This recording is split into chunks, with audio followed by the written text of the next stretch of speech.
It's like the cue, you knew I was coming. Good afternoon.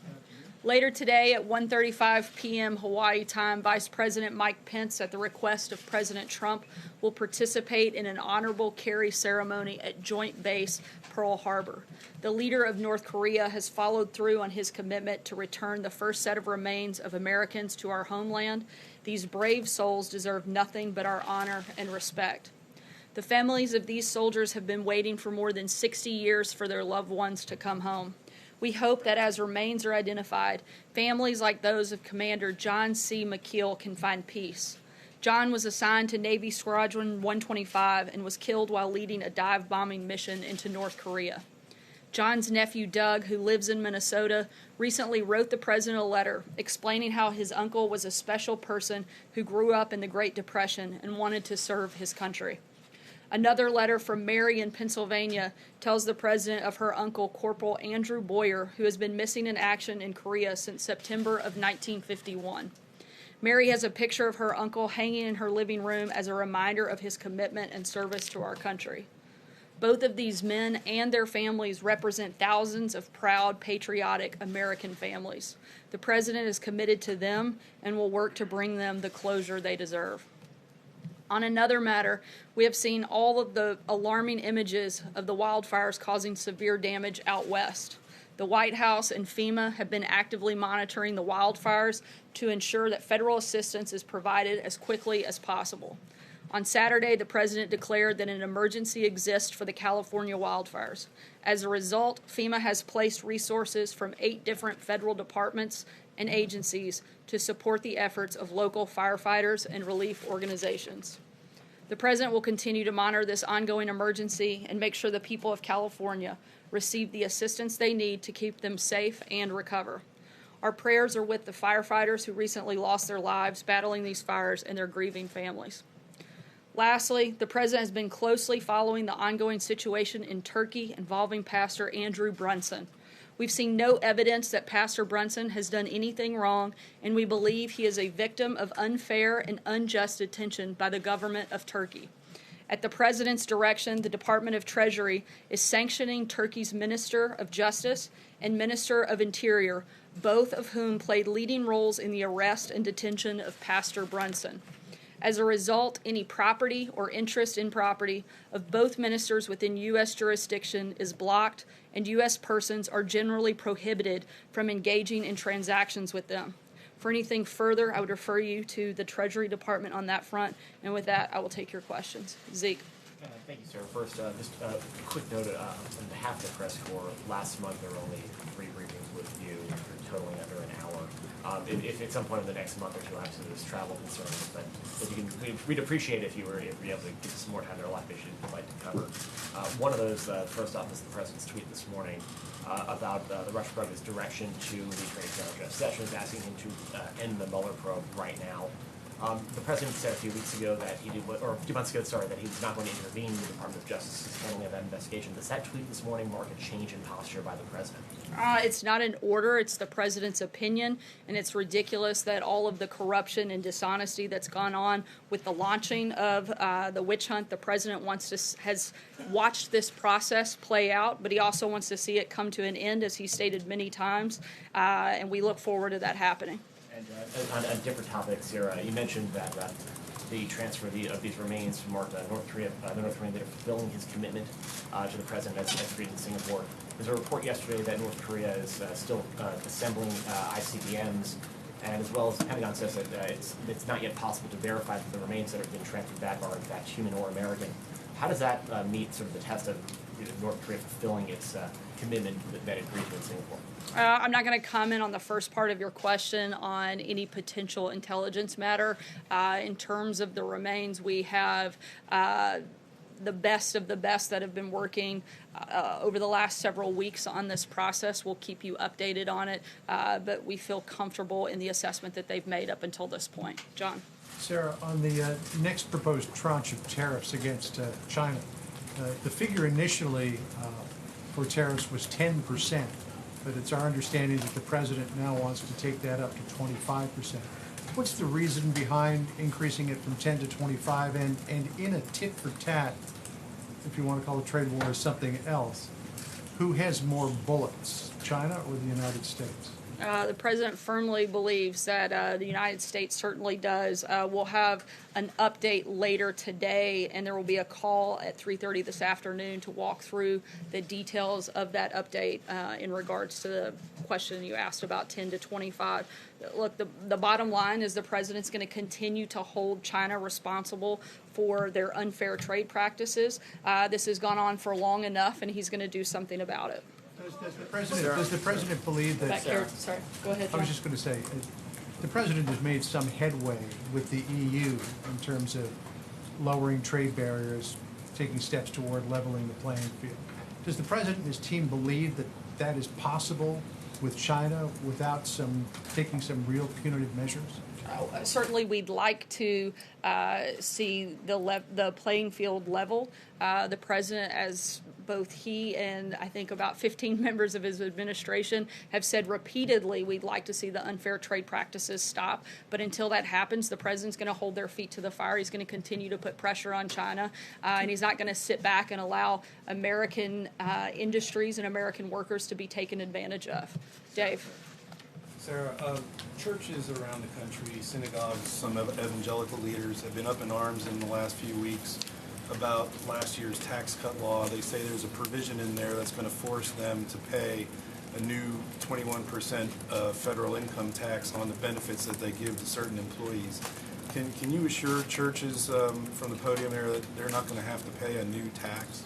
I'm not going to make a blanket generalization about every church in America, but certainly the goal of the tax cuts and reforms package was to provide the greatest amount of relief to the greatest number of Americans, and we feel that it's done that. And we feel that the other policies that the president has put forward when it comes to the economy have certainly moved the ball forward, made our economy infinitely stronger than it has been in decades, and I think you can see that by all of the numbers that have come out over the last year and a half. Sarah, these are tax exempt Thank you, groups. Sarah. These are traditionally tax exempt groups. What is the president prepared to do to make sure they keep their tax exempt status? Certainly something that we're looking into, but I don't have anything specific for you on that front. Hunter. Thank you, Sarah. Federal law says that, quote, any threatening letter or communication aimed at impeding a criminal investigation constitutes obstruction of justice. Rudy Giuliani issued a statement saying he doesn't think this morning's tweet is obstruction because the president said Sessions should stop the Mueller probe rather than ordering him to halt it. You just echoed that reasoning before. What I want to know is Rudy Giuliani the one giving the president legal advice on his tweets? And does that statement reflect the opinion of the president's legal team? Look, the president is not obstructing, he's fighting back. The president is stating his opinion, he's stating it clearly, and he's certainly expressing the frustration that he has with the level of corruption that we've seen from people like Jim Comey, Peter Strzok, Andrew McCabe. There's a reason that the president's angry, and frankly, most of America is angry as well, and there's no reason he shouldn't be able to voice that opinion. Margaret? Sorry, we're going to keep going. Margaret, go ahead. Sorry, were we just... Okay. Tesla plans to spend $5 billion to build a plant in China.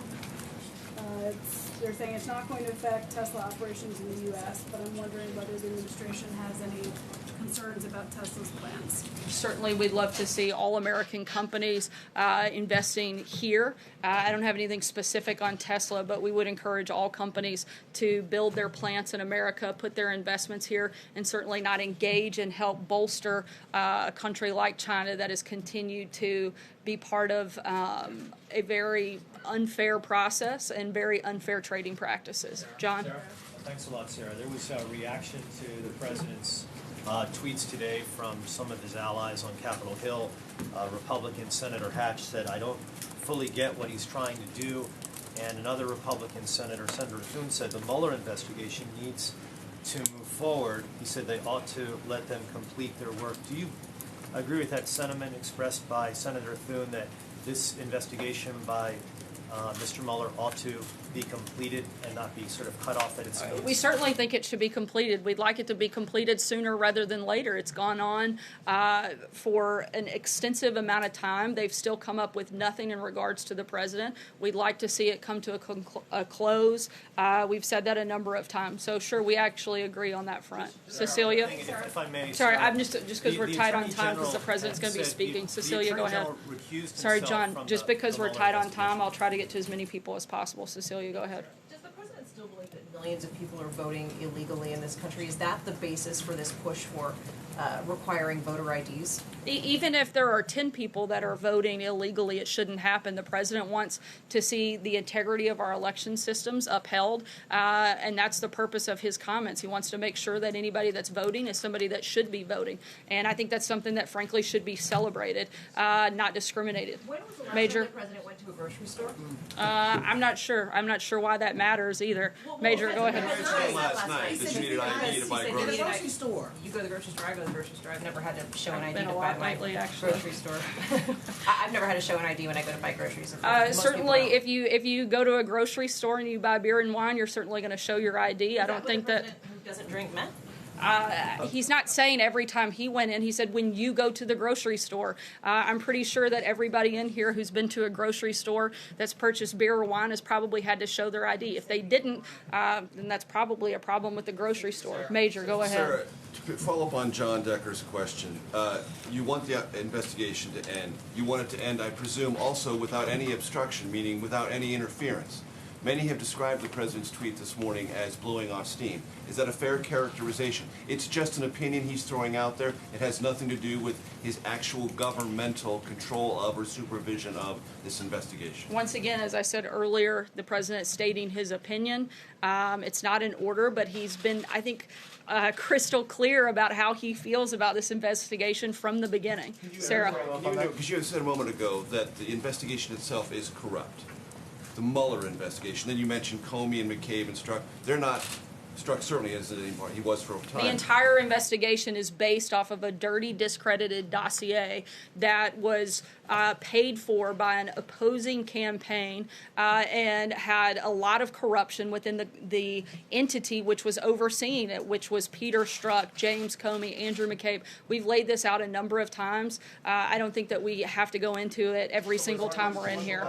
If it is corrupt, why doesn't the president just end it or use the powers he has Once to again, end the it? president's allowed If this. he believes that, why doesn't he follow through on it? Once again, the president has allowed this process to play out, but he thinks it's time for it to come to an end. Sarah, go ahead. Thank you, Sarah. I'm just wondering if you can clarify with this tweet from this morning. Is it the president's desire for, first, Sessions to unrecuse himself from the probe, and is it also his desire for the special counsel to be fired? I think I've clarified this about 10 times now. It's the president's opinion. I don't have anything further. Steve? Yes, Sarah. Last night at the Tampa rally, the president again pushed for creation of a space force as a new military branch. The Defense Department today missed a deadline to submit a report to Congress about how this space force is to be structured.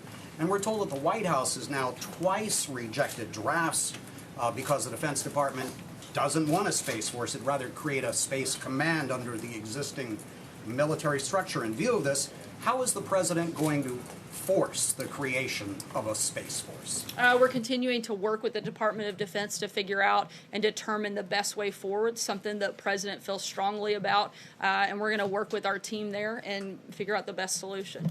Yamish? I have a question about the president is meeting with inner-city pastors.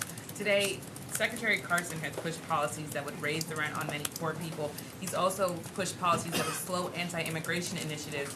What is the president going to say to these inner-city pastors whose areas might be hurt by some of these policies?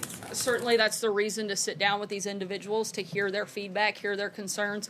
I know the primary point of discussion for today is to discuss prison reform, but I wouldn't be surprised if they raise those issues, and that's why the president's invited them here so that he can have those ongoing conversations and determine how best to help them in a number of different situations.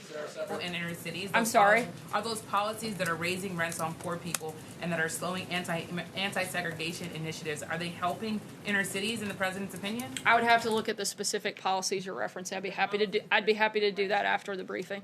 Julie?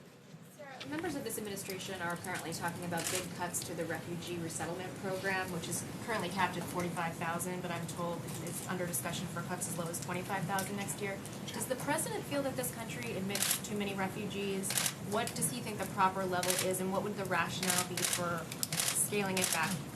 This is part of an ongoing discussion, and no policy decisions have been made, but we'll keep you posted as they are. Jeff? The program is too big? I'm sorry? Does the president think there are too many refugees coming into this country? The president wants to make sure that whoever comes into the country, we know who they are, why they're coming, and that they pose no danger or threat to Americans. That's the number one priority. We want to make sure that we have the processes in place and the ability to vet any individual that would come into this country. If the Department of Homeland Security and other agencies that they would work in coordination with determine that they don't have the ability to vet a certain number, then certainly the president would have concerns with that. Again, the number one priority is national security and making sure we have the ability to properly vet and process any individual that comes into this country. Jeff? Sarah, you said the president wants this investigation to be completed, but he has not yet made the decision if he will sit down with Bob Mueller. Isn't he part of dragging this out a bit? And also, when he tells you something personally, do you take it as a directive or do you take it as his opinion? On the first part, I would refer you to the president's outside counsel and specific negotiations with the special counsel. And the second part, I'm sorry. You said that his tweet this morning was his opinion. When he tells you something as a member of his staff, how do you know if it's a directive from the president or if it's simply his opinion? The president makes it pretty clear when I'm having those conversations with him. David, go ahead. It seemed pretty clear. His tweet this morning said that he wanted to, it was time for the investigation to be stopped. Does the president know that Jeff Sessions can't stop the investigation? Has he directed Rod Rosenstein to? The president's very well aware of how the process works. Once again, he's stating his opinion. David, go ahead. What does the president plan to do specifically about 3D plastic guns? And has he spoken to the NRA about this issue? The Department of Justice made a deal without the president's approval on those regards. The president is glad this effort was delayed to give more time to review the issue, and this administration supports the decades-old legislation already on the books that prohibits the ownership of a wholly plastic gun. Steve? In the case of the pastor in Turkey, has the president raised this directly with President Erdogan? Are you talking about the imprisonment of Pastor Brunson? Yes, they've discussed it on several occasions. Sarah? I mean, is he upset about it, or what? I think you can see in the actions that the president has made today that he's not happy with Turkey's decision not to release Pastor Erdogan. Blake? On the possibility of a shutdown on taxes, does the president support possibly restructuring the way capital gains are taxed, and on the possibility of a shutdown? Is the president talking about potentially endorsing a government shutdown before November's elections, after November's elections, or both? On the first part of your question, this is something that has a lot of support from various people. No administration policy has been determined, but the president's asked the Treasury Department to take a look into it. On the second part of your question in regards to the shutdown, the president isn't focused on the timing of before or after the election. He's focused on the results. He's been talking about this for a year and a half. Our immigration system is completely broken, and he's begging and has been for Congress, particularly Democrats in Congress, to step up, do their jobs, stop kicking the ball down the field, and actually work with him to fix our system. It's that simple. Does the president, though, have a personal opinion as to whether or not the current system works or this should be changed? Again, he's asked the Treasury Department to look into it. David? Thank you, Sarah. Two quickies about last night in Tampa. First of all, does the president encourage the support of people who showed up last night in these QAnon and Blacks for Trump fringe groups? And secondly, is the White House willing to say right now, in view of what happened with one of our TV colleagues last night, that it is wrong for his most vocal supporters to be menacing toward journalists doing their jobs in a situation like that or in any situation? On the first part, the president condemns and denounces any group that would incite violence against another individual, and certainly doesn't support groups that would promote that type of behavior. We've been clear about that a number of times. since the beginning of the administration. On the second part of your question, the president, as I just said, does not support violence against anyone or anything, and we've been very clear every single time we've been asked about that. When it comes to the media, the president does think that the media holds a responsibility. We fully support a free press, but there also comes a high level of responsibility with that. The media routinely reports on classified information and government secrets that put lives in danger and risk valuable national security tools. This has happened both in our administration and in past administrations. One of the worst cases was the reporting on the U.S. ability to listen to Osama bin Laden's satellite phone in the late 90s. Because of that reporting, he stopped using that phone and the country lost valuable intelligence. Unfortunately, it's now standard to abandon common sense ethical practices. This is a two-way street. We certainly support a free press. We certainly condemn violence against anybody, but we also ask that people act responsibly and report accurately and fairly. Sarah, nobody was being violent last night. They were trying to prevent a broadcaster from getting his broadcast out and yelling that his network sucks. Is that right or wrong? I'm sorry. What was the first part of your question? I said no one was being violent last night in terms of hitting anybody, and no broadcaster was broadcasting state secrets. They were trying to do stand-ups at a public rally, and you had people trying to yell over them, preventing them from doing their jobs, and yelling that their network sucks on live TV. Look, does the White House support that or not? While we certainly support freedom of the press, we also support freedom of speech, and we think that those things go hand in hand. Aisha. You talked a little bit about the tweets earlier, but President Trump also tweeted about Paul Manafort and comparing his treatment to that of Al Capone, and he seemed to say that he felt he was being treated unfairly. I guess, first of all, why does the president feel like Paul Manafort is being treated unfairly? And when he talked about this issue of solitary confinement and the fact that Manafort hasn't been convicted yet, does this administration have larger concerns about solitary confinement being used for people who haven't been convicted outside of Paul Manafort? I'm not aware of a specific policy position that the administration holds on that front. Certainly the president's been clear he thinks Paul Manafort's been treated unfairly. Steve? I'll take it. I have Sarah yet. Thank you. Two questions, please. One India, one Pakistan. Sarah, can you confirm if President have accepted the invitation from Prime Minister Narendra Modi to be the special guest on the India's Republic Day of India next year on January 26th? I know that the invitation has been extended, but I don't believe a final decision has been made. I do know that both Secretary Mattis and Secretary Pompeo will be traveling to India. I believe it's next month, and we'll begin the dialogue and the process and potential discussion for a presidential visit later in the year.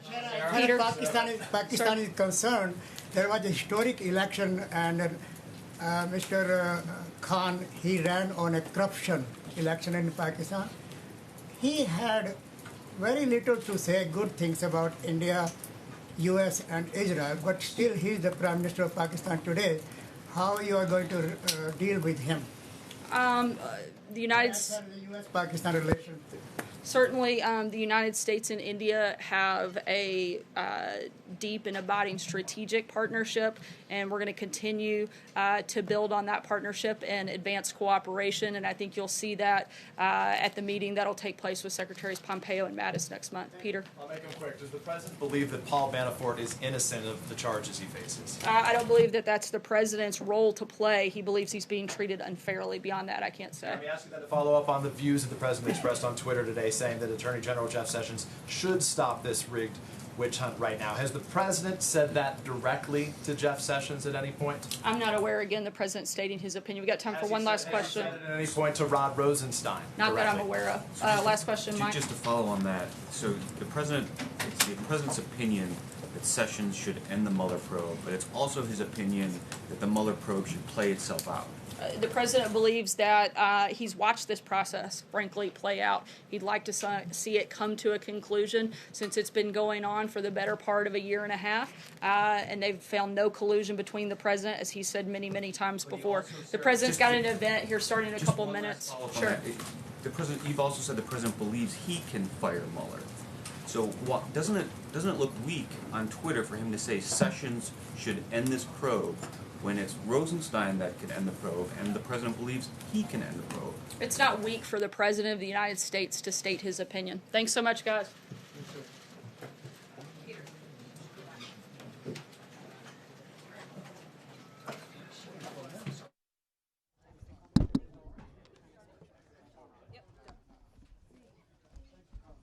Shit, I need that IV line. Oh, here, IV.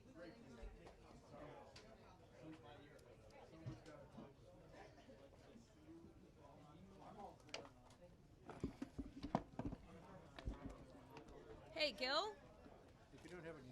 Thank you. No, I think I'll just take this one on the floor. Thank you, though.